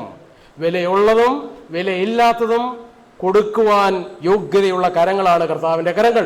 ലൂക്കോസ് 19 നമ്മൾ ഒരു കെട്ടപ്പെട്ട കഴുതയെക്കുറിച്ച് വായിക്കുന്നുണ്ട്. കർത്താവ് പറഞ്ഞു, നിങ്ങൾ അങ്ങോട്ട് ചെന്ന് ആ വീട്ടിൽ കാണും, കെട്ടപ്പെട്ട് കിടക്കുക കഴുത, ഇങ്ങോട്ട് അഴിച്ചോണ്ട് വരണം. ആരെങ്കിലും എന്തെങ്കിലും ചോദിച്ചാൽ ഒറ്റ മറുപടിയേ ഉള്ളൂ, കർത്താവിന് ഇതിനെ കൊണ്ട് ആവശ്യമുണ്ട്. കഴുതയാകുന്ന എന്നെ കൊണ്ട് കർത്താവിന് ആവശ്യമുണ്ടെന്നാണ് എന്നെ രക്ഷിച്ച കർത്താവിന് ആ നിമിഷത്തിൽ കർത്താവിന് എനിക്ക് നൽകാനുള്ള സന്ദേശം. കർത്താവ് നമുക്ക് ഓരോരുത്തർക്കും നൽകിയ സന്ദേശം അതാ. അതുകൊണ്ട് ലോകത്തിലെ ആരുടെയെങ്കിലും കഴുതകളായിട്ട് ജീവിക്കാതെ കർത്താവിൻ്റെ കഴുതകളായിട്ട് ജീവിക്കണം എന്നാണ് അതിൻ്റെ പിന്നിൽ ദൈവത്തിൻ്റെ ആത്മാവ് നമുക്ക് നൽകുന്ന ഒരു സന്ദേശം. മർക്കോസ് 14 ഞാൻ പറഞ്ഞല്ലോ, ഈ വിലയേറിയ സ്വച്ഛജട മാംസി തൈലം മറിയ കർത്താവിൻ്റെ കാലിൽ പൂശി. ഉടനെ അവിടെ ഒരു കമന്റ് വന്നു, ഈ വെറും ചെലവ് എന്തിന് അല്ലേ? ഇത് 300-ലധികം വെള്ളിക്കാശിന് വീറ്റ് ദരിദ്രർക്ക് കൊടുക്കാമായിരുന്നല്ലോ. എന്തിനാ കർത്താവിൻ്റെ കാലെ കൊണ്ട് ഈ അല്ലേ ഇതൊക്കെ ഒഴിക്കേണ്ടത്? ഇതിന്റെ ആവശ്യമുണ്ടോ? ഇന്ന് അനേകരുടെ ചോദ്യം അതാ. കർത്താവിന്റെ പ്രവർത്തനത്തിന് വേണ്ടി അത്രയും പണം മുടക്കണോ? ഇത്രയും പണം മുടക്കി റേഡിയോ പ്രക്ഷേപണം, ടെലിവിഷൻ പ്രക്ഷേപണം, വാട്സാപ്പ് പ്രോഗ്രാം, യൂട്യൂബ് പ്രോഗ്രാം, അല്ലെങ്കിൽ ലോകത്തിലെ വിവിധ രാജ്യങ്ങളിൽ യാത്ര ചെയ്ത് ഇതിന്റെ ആവശ്യമുണ്ടോ? ഇത്രയും പണമൊക്കെ മുടക്കണോ ഈ സുവിശേഷ പ്രവർത്തനത്തിന് വേണ്ടി ഇത്രമാത്രം? ഇതേ ചോദ്യം വന്നതുകൊണ്ട് ഞങ്ങൾ അതിനെക്കുറിച്ച് തന്നെ ഒരു ചോദ്യോത്തര പരിപാടി പ്രൊഡ്യൂസ് ചെയ്ത് പല റേഡിയോ നിലയങ്ങൾ കൂടെ പ്രക്ഷേപണം ചെയ്തു. എന്തുകൊണ്ട് പണം സുവിശേഷീകരണത്തിന് വേണ്ടി മുടക്കണം? അപ്പോൾ അങ്ങനെ ഇവര് ഇത് പറഞ്ഞിട്ട് ആ മറിയെ ഭർസിച്ചു എന്നാണ് നമ്മൾ മലയാളം ബൈബിളിൽ വായിക്കുന്നത്. അതിന്റെ അർത്ഥം ദേ ക്രിട്ടിസൈസ്ഡ് ഹെയർ ഷാർപ്പ്ലി. വളരെ ശക്തമായിട്ട് അവര് മറിയെ ക്രിട്ടിസൈസ് ചെയ്തു. വെറുതെ ഒരു പണിയില്ല അല്ലേ? ഇത്രയും വിലയുള്ള സംഗതി ഈ കർത്താവിന്റെ കാലെ കൊണ്ട് ഒഴിച്ച് കളയേണ്ട വല്ല കാര്യമുണ്ടോ? കർത്താവിന്റെ തലയിൽ തൈലം ഒഴിച്ചതിനെ കുറിച്ച് നമ്മൾ വായിക്കുന്നുണ്ട്. അപ്പോൾ ഈ സ്ത്രീയെ ഭർസിച്ചു. എന്തായിരുന്നു കർത്താവിന്റെ പ്രതികരണം? യേശുക്രിസ്തു കഴുതയോടുള്ള ബന്ധത്തിൽ പറഞ്ഞു, ഇതിനെ കൊണ്ട് ആവശ്യമുണ്ട്. കർത്താവിന്റെ മറുപടി, കർത്താവ് പറഞ്ഞു, ഇവളെ വിടുവിൻ. നിങ്ങൾ വിമർശനത്തിന്റെ സർക്കിളിൽ നിർത്തിയിരിക്കുന്ന ഈ മറിയെ ഉണ്ടല്ലോ, സെറ്റ് ഹെയർ ഫ്രീ. അവളെ നിങ്ങൾ വിട്. അവൾ വിമർശനത്തിന് യോഗ്യയല്ല. അവൾ എൻ്റെ കാര്യത്തിന് വേണ്ടി ചെയ്ത മഹത്തായ ഒരു കാര്യമാണ്. അതുകൊണ്ട് അവളെ വിടുക. ഇത് എന്നോടും നിങ്ങളോടും കർത്താവ് പറയുന്ന ഒരു കാര്യമാണോ? അവളെ അസഹ്യപ്പെടുത്തുന്നത് എന്തിന് എന്ന് കർത്താവ് രണ്ടാമത് ചോദിച്ചു. എന്തിനാണ് അസഹ്യപ്പെടുത്തുന്നത്? നമ്മുടെ ക്രിസ്തീയ ജീവിതത്തിൽ നമ്മുടെ സഹപ്രവർത്തകരെ, സഹോദരിമാരെ, സഹോദരന്മാരെ അസഹ്യപ്പെടുത്തേണ്ട ഒരു ശുശ്രൂഷ നമ്മളെ ഏൽപ്പിച്ചിട്ടില്ല. 3, കർത്താവ് പറഞ്ഞു, അവൾ തന്നാൽ ആവത് ചെയ്തു. She did hair best. അതാ കർത്താവിന്റെ കമന്റ്. കർത്താവിന്റെ കമന്റിന് കാതോർത്താൽ മതി. പിന്നെ കർത്താവ് പറയാ, കല്ലറയിലെ അടക്കത്തിനായി എൻ്റെ ദേഹത്തിന് മുമ്പ് കൂട്ടി തൈലം തേച്ചു. എത്ര അനുഗ്രഹിക്കപ്പെട്ട ഒരു കമന്റാണ്. അതാ മറിയയുടെ ഹൃദയത്തെ എത്രമാത്രം ധൈര്യപ്പെടുത്തി കാണും. മറിയയ്ക്ക് ചുറ്റുമുള്ള എല്ലാവരും സിവിയർലി ക്രിട്ടിസൈസ് ചെയ്യുകയാണ്, അവളെ ഭത്സിക്കുകയാണ്. എന്നാൽ കർത്താവ് അവളോട് പറയുകയാണ്, എൻ്റെ ശവസംസ്കാരത്തോട് ബന്ധപ്പെട്ട് ഒരു വലിയ ശുശ്രൂഷ നീ ചെയ്തിരിക്കുന്നു. ഒരു കാര്യം ഞാൻ ഓർമ്മിപ്പിക്കട്ടെ, നമ്മൾ കർത്താവിൻ്റെ മഹത്വത്തിന് വേണ്ടി ചെയ്യുന്ന ഏറ്റവും ചെറിയൊരു കാര്യവും കർത്താവ് വളരെ വിലപ്പെട്ടതായിട്ട് കാണും, അംഗീകരിക്കും. കഴിഞ്ഞ നാളുകളിൽ കർത്താവിന് വേണ്ടി കഷ്ടം അനുഭവിച്ചിട്ടുള്ള നമ്മുടെ ജീവിതത്തിലേക്ക് തിരിഞ്ഞു നോക്കുമ്പോൾ അയ്യോ അതൊക്കെ പ്രയോജനമില്ലാത്തതായിരുന്നു എന്ന് ശത്രു പറഞ്ഞ് നമ്മളെ കീഴടക്കുവാൻ ഒരിക്കലും ഇടയാക്കി തീർക്കരുത്. എന്നിട്ട് കർത്താവ് ഏറ്റവും ഒടുവിൽ പറഞ്ഞു, ലൂക്കോസ് 14:9, സുവിശേഷം ലോകത്തിൽ പ്രസംഗിക്കുന്നിടത്തെല്ലാം അവൾ ചെയ്തതും അവളുടെ ഓർമ്മയ്ക്കായി പ്രസ്താവിക്കും. അതുകൊണ്ടാണ് മറിയയുടെ ഓർമ്മയ്ക്ക് വേണ്ടി ഞാനും ഇത് ഇന്ന് നിങ്ങളെ ഓർമ്മിപ്പിക്കുന്നത്. ലോകം മുഴുവനും അവൾ ചെയ്തത് അവളുടെ ഓർമ്മയ്ക്കായി എൻ്റെ നാമത്തിൽ അത് പ്രസ്താവിക്കും എന്ന് കർത്താവ് പറയുകയുണ്ടായി. കർത്താവ് ഒരിക്കൽ മത്തായി സുവിശേഷം 10-ാം അധ്യായത്തിൽ പറഞ്ഞു, എൻ്റെ നാമത്തിൽ ഒരു ഗ്ലാസ് വെള്ളം കൊടുത്താലും അതിന് പ്രതിഫലം കിട്ടാതെ പോവുകയില്ല. അപ്പൊ കർത്താവിന് വേണ്ടി ചെയ്യുന്ന ഏത് ചെറിയ കാര്യത്തിനും പ്രതിഫലം ഉണ്ട്. അടുത്തത് ഇവിടെ പത്രോസിന്റെ പടക്. കർത്താവ് പറഞ്ഞു, ഭയങ്കര തിക്കും തിരക്കുക, ജനങ്ങൾ തിക്കുക കർത്താവിനെ. കർത്താവ് പറഞ്ഞു, ജനങ്ങളുടെ തിക്ക് സഹിക്കാൻ വയ്യാത്തതുകൊണ്ട് ആ പടക് ഇച്ചിരി ഇങ്ങോട്ട് മാറ്റുക. കർത്താവ് ആ പടക് ഉപയോഗിച്ച് പടകിലിരുന്ന് കർത്താവ് ശുശ്രൂഷിച്ചു. മർക്കോസ് 3:9 ഒരു ചെറു പടക് ഒരുക്കി എന്ന് നമ്മളവിടെ വായിക്കുന്നുണ്ട്. അതായത് അത് ഒരുക്കി നിർത്താൻ യേശു ശിഷ്യന്മാരോട് സംസാരിക്കുന്നു. ഒരിക്കൽ കർത്താവിൻ്റെ പ്രസംഗമൊന്നും വലിയ കുഴപ്പമില്ല, അത്ഭുതങ്ങളും അടയാളങ്ങളും നടക്കുന്നു. ഒരു വലിയ ആളാണ്, എന്തോ പ്രത്യേകതയൊക്കെയുള്ള ആളാണ്. എന്നാൽ ഒരു നേരത്തെ ആഹാരത്തിന് വിളിച്ചേക്കാം. ഒരു പരീശൻ കർത്താവിനെ ഒരു നേരത്തെ ആഹാരത്തിന് വീട്ടിൽ വിളിച്ചു. വീട്ടിൽ വിളിച്ചു കഴിഞ്ഞപ്പോൾ ആ വീട്ടിൽ വെച്ച് കർത്താവ് അവനോടൊരു കാര്യം പറഞ്ഞു. കർത്താവിന് അയാൾ ആഹാരം കൊടുത്തു, കർത്താവിനെ മാനിച്ചു. എന്നാൽ അയാൾ ഒരു സാമാന്യ മര്യാദ, യഹൂദന്മാരുടെ മര്യാദ അനുസരിച്ച് വീട്ടിലേക്ക് ഒരാളെ പ്രവേശിപ്പിക്കുമ്പോൾ എന്ത് ചെയ്യും? കാല് കഴുകാൻ വെള്ളവും കൂടെ കൊടുക്കും. കർത്താവിനത് കൊടുത്തില്ല. ഇവനെ കർത്താവിനെ പൂർണ്ണമായിട്ട് മനസ്സിലായിട്ടില്ല. കർത്താവിനെ ആദരിക്കേണ്ടതുപോലെ ആദരിക്കാൻ ഇവന് അറിയത്തില്ല. അല്ലെങ്കിൽ ഇവൻ മനഃപൂർവ്വം അത് വേണ്ട എന്ന് വെച്ചു. ഇത്രയൊക്കെ മതി, ക്രിസ്ത്യ ജീവിതം ഇത്രയൊക്കെ മതി. അവൻ മാനിക്കപ്പെടുവാൻ യോഗ്യനാണെങ്കിൽ നാം കൊടുക്കേണ്ട മാന്യത കൊടുക്കണം, അല്ലെങ്കിൽ ഒരു മാന്യതയും കൊടുക്കണ്ട. കർത്താവ് പറഞ്ഞു, ഞാൻ നിന്റെ വീട്ടിൽ വന്നു, നീ എൻ്റെ കാലിന് വെള്ളം തന്നില്ല. കർത്താവിന് വേണ്ടി എന്ത് കൊടുത്തില്ല എന്നുള്ളതും ക്രിസ്തുവിൻ്റെ ന്യായാസനത്തിന് മുമ്പാകെ ഞാൻ അതിന് മറുപടി കൊടുക്കേണ്ടി വരും. ഇത് നാം പ്രത്യേകം ഓർത്തിരിക്കേണ്ട ഒരു കാര്യമാണ്. ഈ മർക്കോസ് സുവിശേഷം 9:42 എങ്കൽ വിശ്വസിക്കുന്ന ഈ ചെറിയവന് ഇടർച്ച വരുത്തരുത് എന്ന് പറഞ്ഞിട്ടുണ്ട്. എന്ന് പറഞ്ഞാൽ എന്നിൽ വിശ്വസിക്കുന്ന ഈ ചെറിയവരിൽ, ഒരു സാധാരണ വിശ്വാസിയായിരിക്കാം, നമ്മൾ പഠിച്ചിട്ടുള്ളതുപോലെ വലിയ വേദശാസ്ത്രമൊന്നും അറിയത്തില്ല, പക്ഷേ രക്ഷിക്കപ്പെട്ട ആളാണ്. ചില ജീവിതത്തിൽ ചില കുറവുകൾ കാണും, പിന്മാറ്റം കാണും, കുറവുകൾ കാണും. നമ്മൾ അവരെ ഉത്സാഹിപ്പിക്കുകയും തെറ്റ് തിരുത്തുകയും അവരെ പ്രോത്സാഹിപ്പിക്കുകയൊക്കെ ചെയ്യുക. കർത്താവ് പറയുകയാണ്, ഈ വിശ്വസിച്ച ചെറിയവരിൽ ഒരുത്തന് ഇടർച്ച വരുത്തരുത്, അവരെ പ്രോത്സാഹിപ്പിക്കണം. That is our business. അത് നമ്മുടെ കടമയാണ്, നമ്മുടെ ഡ്യൂട്ടിയാണ്. അതുകൊണ്ടാണ് അങ്ങനെ ഒരു ശുശ്രൂഷ പൗലോസിനും അപ്പസ്തോലന്മാർക്കും ഒക്കെ ഉണ്ടായിരുന്നു. അതുകൊണ്ടാണ് ഈ കൊരിന്ത് സഭയെ ഭയങ്കര ജഡീകത്വവും, അവർ കൃപാവരങ്ങൾ ദുർവിനിയോഗം ചെയ്തു, മത്സരങ്ങൾ, അതുപോലെ തന്നെ ഗ്രൂപ്പിസം എന്ന് വേണ്ട ഒരുപാട് ചർച്ച് പൊളിറ്റിക്സ്. അവരോട് പൗലോസ് പറഞ്ഞ എന്താ? 2 Corinthians chapter 4:12. 2 Corinthians 4:12 തിരുവചനത്തിൽ പൗലോസ് ഒരു വാക്ക് പറയുന്നുണ്ട്. അങ്ങനെ ഞങ്ങളിൽ മരണവും നിങ്ങളിൽ ജീവനും വ്യാപരിക്കുന്നു. പൗലോസോട് പറഞ്ഞതിൻ്റെ അർത്ഥം, ഞങ്ങളിൽ മരണം വ്യാപരിക്കുക, ഞങ്ങൾ ക്ഷീണിക്കുകയാണ്, ഞങ്ങൾ തളരുകയാണ്, അധ്വാനത്താൽ ഞങ്ങൾ മടുത്തുകൊണ്ടിരിക്കുകയാണ്. പക്ഷേ praise be to the Lord, നിങ്ങളിൽ ജീവൻ വ്യാപരിക്കുന്നു എന്ന് പറഞ്ഞാൽ നിങ്ങളിൽ ആത്മീയ ജീവൻ വന്നുകൊണ്ടിരിക്കുന്നു. നിങ്ങളുടെ സഭകൾ ഉണർന്നുകൊണ്ടിരിക്കുന്നു. നിങ്ങളുടെ കൃപാവരങ്ങൾ പ്രോപ്പറായിട്ട് ഉപയോഗിക്കുവാൻ നിങ്ങൾ തയ്യാറാകുന്നു. നിങ്ങൾ കറക്ഷൻസ് നിങ്ങൾ സ്വീകരിക്കുന്നു. ഇതാണ് പൗലോസ് അവിടെ പറയുന്നത്. അത് നമുക്ക് ദൈവം സാധ്യതമാക്കി തീർക്കട്ടെ. 2 Corinthians 8 അവിടെ കർത്താവിന് കൊടുത്ത് മക്കദോനിയ സഭകൾ പണം കൊടുത്തു. അതിനെക്കുറിച്ച് പറഞ്ഞിരിക്കുന്നത് അവരുടെ മഹാദാരിദ്ര്യം ഉള്ളവരൊന്നും അല്ല, പക്ഷേ അവരുടെ മഹാദാരിദ്ര്യത്തിൽ ധാരാളം ഔദാര്യം, ആ ഒരു പ്രയോഗമാണ്. ധാരാളം ഔദാര്യം അവർ കാണിച്ചു. അവിടെ പൗലോസ് ഉപയോഗിക്കുന്ന വാക്ക് അവർ കൊടുത്തതിനെക്കുറിച്ച് പ്രാപ്തി പോലെയും പിന്നെ പ്രാപ്തിക്ക് മീതെയും, according to their ability and beyond their ability. ലോകത്തിൽ ഇന്ന് നടന്നുകൊണ്ടിരിക്കുന്ന, എല്ലാ കാലത്തും നടന്നുകൊണ്ടിരുന്ന മിഷണറി പ്രവർത്തനങ്ങളുടെ ആപ്തവാക്യം ഇതാണ്. അതിന് ആരംഭം കുറിച്ചവരൊക്കെ പ്രാപ്തി പോലെ പ്രാപ്തിക്ക് മീതെ കർത്താവിന് വേണ്ടി അവരുടെ പ്രവർത്തനത്തെ സബ്മിറ്റ് ചെയ്തതുകൊണ്ടാണ് തീർച്ചയായിട്ടും ദൈവം അവരിലൂടെ പ്രവർത്തിക്കുവാൻ ഇടയായി തീർന്നത്. ഫീബ റേഡിയോ ബാംഗ്ലൂർ കഴിഞ്ഞ 30-40 വർഷം ലോക സുവിശേഷീകരണത്തിൽ വ്യക്തമായ ഒരു വ്യക്തിമുദ്ര പതിപ്പിച്ച ഒരു മിഷണറി റേഡിയോ സ്റ്റേഷനാണ് ഫീബ റേഡിയോ. അതിൻ്റെ ഒരു ഡയറക്ടേഴ്സിൽ ഒരാളായിരുന്ന ഡോക്ടർ ജോൺ നൈറ്റ്, അദ്ദേഹത്തെ ഞങ്ങൾ ബാംഗ്ലൂരിൽ വെച്ച് ഒരിക്കൽ ഇൻ്റർവ്യൂ ചെയ്തു. അദ്ദേഹത്തോട് ചോദിച്ചു, എങ്ങനെയാണ് നിങ്ങളുടെ സോഴ്സ് ഓഫ് ഇൻകം? അദ്ദേഹം പറഞ്ഞൊരു കാര്യം, എല്ലാ മാസവും 50 രൂപ 100 രൂപ വെച്ച് ഞങ്ങൾക്ക് ഡൊണേറ്റ് ചെയ്യുന്ന 3000-4000 മെമ്പേഴ്സ് ഉണ്ട്. ഒരു മാസം പോലും അവരത് മുടക്കുകയില്ല. അങ്ങനെയാണ് ഫീബ റേഡിയോയുടെ പ്രവർത്തനം മുന്നോട്ട് പോകുന്നത്. ഫീബ റേഡിയോ ആരംഭിക്കുന്നതിന് മുമ്പ് FEBC മനില ഫിലിപ്പൈൻസ് എന്നുള്ള റേഡിയോ പ്രക്ഷേപണമാണ് കേരളത്തിൽ കേട്ടുകൊണ്ടിരുന്നത്. ക്ലിയർ അല്ല, കാരണം ഫിലിപ്പൈൻസിൽ നിന്ന് വരുന്ന പ്രക്ഷേപണമാണ്. ഒരു വിധവയായ അമ്മച്ചി പ്രാർത്ഥിക്കാൻ തുടങ്ങി, കർത്താവേ ഇത് കൃത്യമായിട്ട് കേൾക്കാൻ കഴിയുന്നില്ല, ഞങ്ങൾക്ക് കുറച്ചും കൂടി അടുത്ത ഒരു റേഡിയോ നിലയം നൽകണം, കൃത്യമായ ബ്രോഡ്കാസ്റ്റിങ്ങിന് ഒരു അവസരം അവിടെ നൽകണമേ. ആ അമ്മച്ചി പ്രാർത്ഥിച്ചുകൊണ്ടിരുന്നു. ആ വിധവയായ അമ്മച്ചി പ്രാർത്ഥിച്ചു.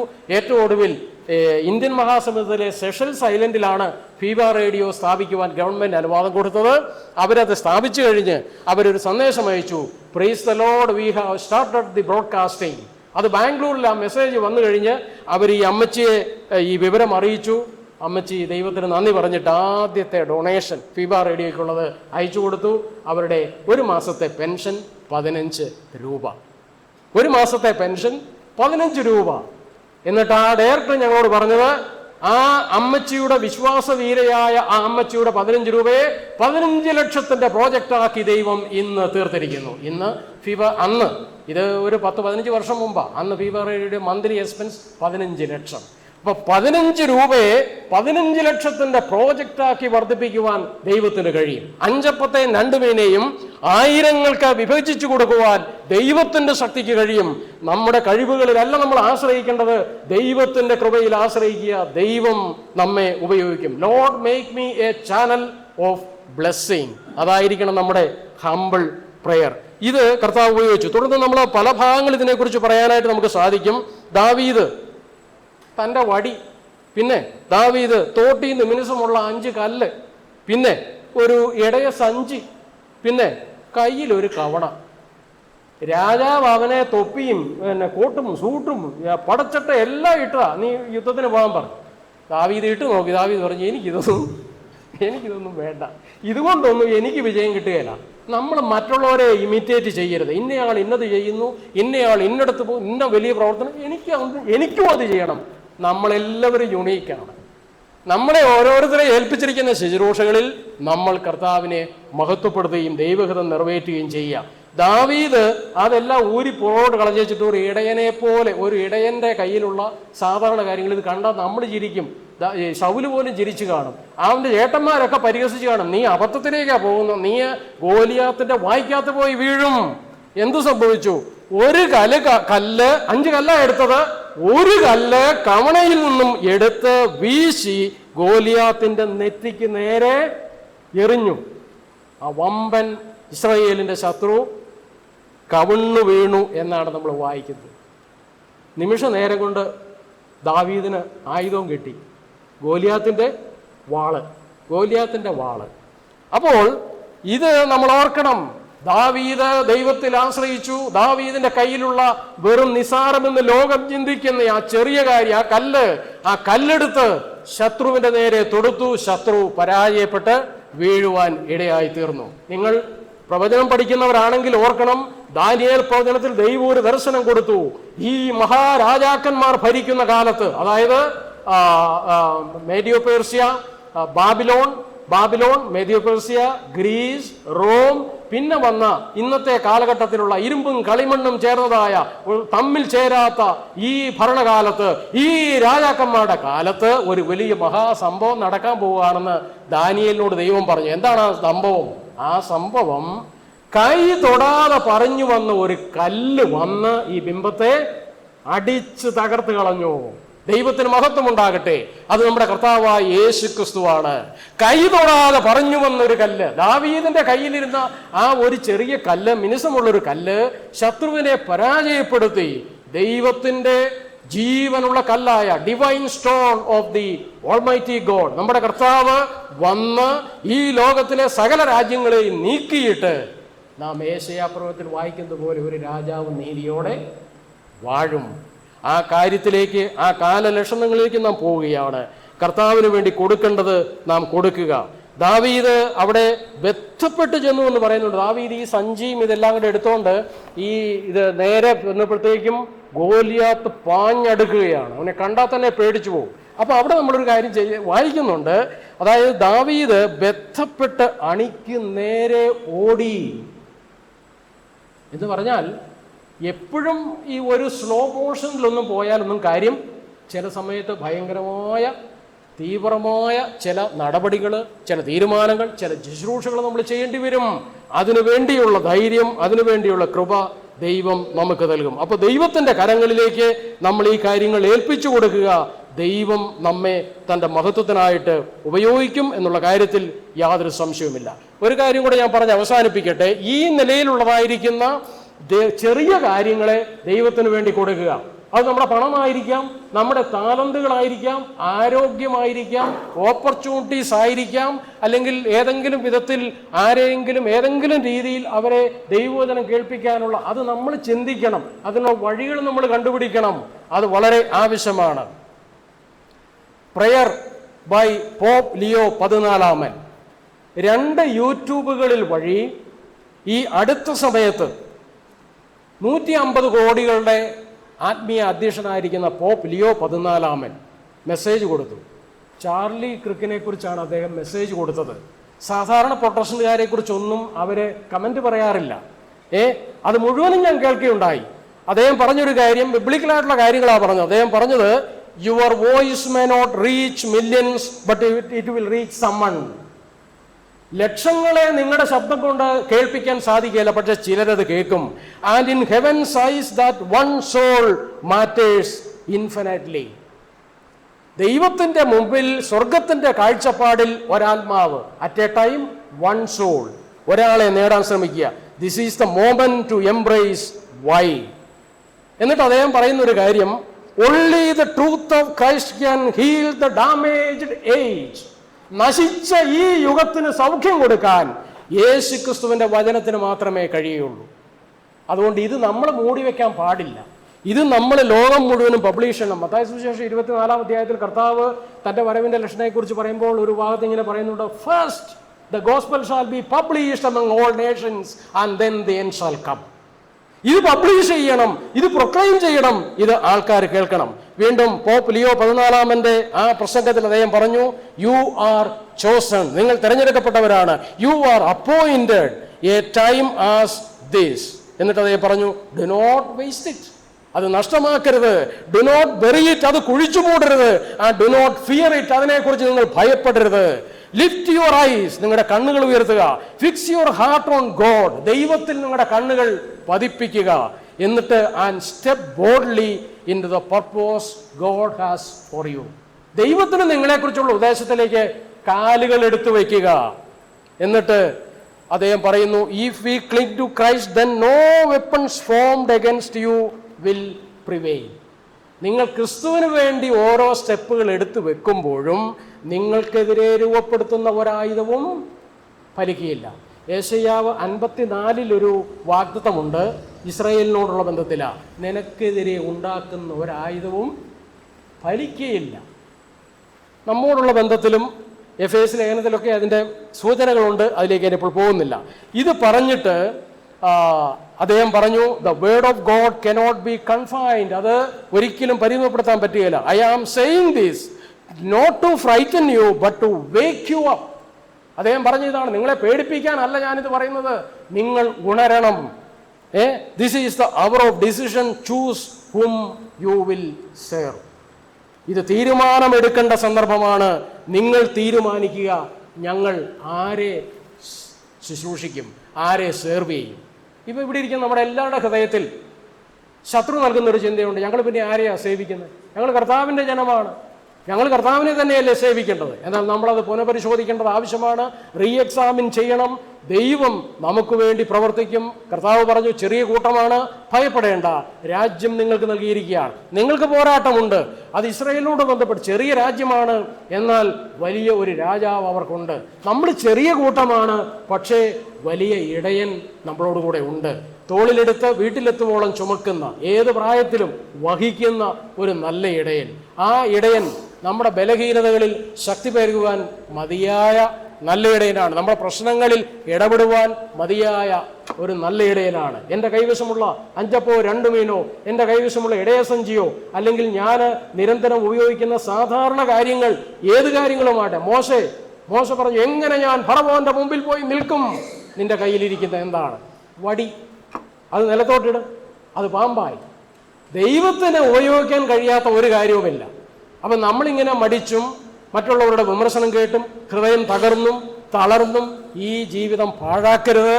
ദൈവം നമുക്ക് തന്നിരിക്കുന്ന അവസരങ്ങൾ ഉപയോഗിക്കുക. ആ ദൈവത്തിൻ്റെ മഹത്വത്തിന് വേണ്ടി നമ്മളത് ഉപയോഗിക്കുവാൻ തയ്യാറാകുമ്പോൾ ദൈവം തീർച്ചയായിട്ടും നമ്മളെ മാനിക്കുക തന്നെ ചെയ്യും. ആ പരീശൻ നേരിട്ട ചോദ്യം നമ്മളാരും നേരിടാൻ ഇടയാകരുത്. ഞാൻ നിന്റെ വീട്ടിൽ വന്നു, കർത്താവ് നമ്മുടെ ഹൃദയത്തിൽ വന്നു, ഇത് നമ്മുടെ ആലയമായി തീർന്നിരിക്കുക. നമ്മൾ ദൈവത്തിൻ്റെ ആലയമാണ്. എന്നാൽ നീ എനിക്ക് കാല് കഴുകുവാൻ വെള്ളം തന്നില്ല. എൻ്റെ ഈ ജീവിതത്തിൽ ഞാൻ കർത്താവിനെ എന്തെങ്കിലും വിട്ടുകൊടുക്കേണ്ടതായിരുന്നു. അത് ഞാൻ വിട്ടുകൊടുത്തിട്ടില്ലെങ്കിൽ you will face that real question at the judgment seat of Christ. ക്രിസ്തുവിൻ്റെ ന്യായാസനത്തിന് മുമ്പിൽ നമ്മൾ ഓരോരുത്തരും അതിന് മറുപടി പറയേണ്ടി വരും. It is a serious matter. ദൈവം നമ്മെ സഹായിക്കട്ടെ. കഴിഞ്ഞ നാളുകളിൽ കർത്താവിന് വേണ്ടി ചെയ്ത എല്ലാ കാര്യങ്ങൾക്കും അവിടുന്ന് മറന്നുപോകാതെ പ്രതിഫലം തരുന്ന നല്ല ഇടയൻ നമ്മോടുകൂടെ ഉണ്ട്. ആ ശ്രേഷ്ഠ ഇടയൻ വീണ്ടും വരുന്നു. കൈതൊടാതെ പറഞ്ഞു വരുന്ന കല്ലായി അവിടുന്ന് വേഗം വരുന്നു. അന്ന് ആ വരവിൽ അവിടുന്ന് രാജ്യം, ഒരു നിത്യരാജ്യം ഇവിടെ സ്ഥാപിക്കും. 1000 വർഷ ഭരണം. എന്നാൽ ദൈവം തന്നെ സ്നേഹിക്കുന്നവർക്ക് ഒരുക്കിയിട്ടുള്ളത് കണ്ണ് കണ്ടിട്ടില്ല, ചെവി കേട്ടിട്ടില്ല, ഒരു മനുഷ്യന്റെ ഹൃദയത്തിൽ തോന്നിയിട്ടില്ല. അങ്ങനെയുള്ള ആ സ്ഥലത്തേക്ക് ചേർക്കാൻ യോഹന്നാൻ 14 നമ്മൾ വായിക്കുന്ന പോലെ ഇല്ലെങ്കിൽ ഞാൻ നിങ്ങളോട് പറയുമായിരുന്നു, എൻ്റെ പിതാവിൻ്റെ ഭവനത്തിൽ അനേക വാസസ്ഥലങ്ങൾ ഉണ്ട്. കർത്താവ് നമ്മെ ചേർക്കാൻ വേഗം വരുന്നു. ഒരുങ്ങാം. അവിടത്തേക്ക് വേണ്ടി നമ്മെ തന്നെ സമർപ്പിക്കാം. അവിടുത്തെ നാമം വാഴ്ത്തപ്പെടുമാറാകട്ടെ.